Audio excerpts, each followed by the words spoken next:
On continue les exercices sur le calcul numérique. Cette fois-ci, on va s'attarder sur non plus les entiers, mais sur les décimaux qui sont relatifs, donc c'est-à-dire qui sont positifs ou négatifs. Donc on va faire des sommes de ça. On avait vu que sur les vidéos d'avant, faire une soustraction, c'est comme une addition avec des nombres négatifs, donc on peut passer d'une addition avec des nombres négatifs à une soustraction, etc. Allez, on commence avec le A qui est moins 2,5 plus 4. Moi, ce que je vous conseille, c'est juste d'inverser l'ordre des deux, et ça me fait 4 moins 2,5. C'est pas mal ça.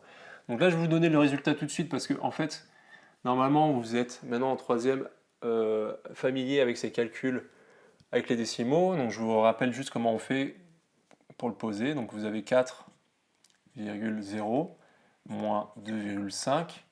Donc je fais mon opération en colonne. Vous avez cette technique-là. Si ça, vous n'arrivez pas à le faire rapidement de tête. D'accord? Si vous n'avez pas la calculatrice au contrôle, mais si vous avez la calculatrice au contrôle, ça ne sert à rien de faire tous ces calculs, quoi. Vous avez juste à taper, à recopier. Donc normalement, vous n'avez pas le droit à la calculatrice.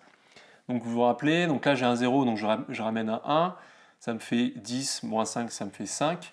Donc ensuite j'ai enlevé un 1, donc ça me fait 3, moins 2, ça me fait 1. Ok? Donc j'ai bien 1,5. Donc ça, on va pas s'attarder sur ce genre de calcul parce que c'est pas vraiment le but. Le but, encore une fois, c'est s'intéresser aux signes quand on a des soustractions et des additions avec des moins, des plus-moins, etc. C'est vraiment le but de la vidéo et de ce chapitre-là. Donc on s'enchaîne celui-là. On va commencer par le bas là. Donc moins 3,3 pour l'instant j'y touche pas, mais je peux enlever la parenthèse. Je soustrais un nombre négatif, donc c'est comme si j'ai ajouté un nombre positif.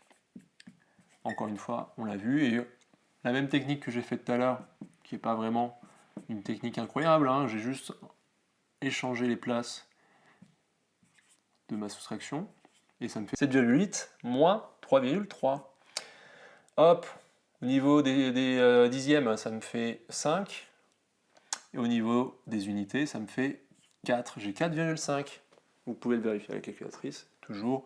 On enquête ces petits résultats, on les met en petites valeurs, ça vous connaissez. On fait les petits exercices sur le côté surtout. Et on se fait un autre exercice dans la prochaine vidéo. Cette fois-ci, comme la dernière fois, un truc assez long. Là, on avait juste deux nombres, mais on va faire 5, 6, 7, 8 nombres avec des crochets, des parenthèses, etc. Qu'est-ce qui se passe au niveau des signes, etc. En attendant, faites les exercices. On se voit tout de suite. Yes.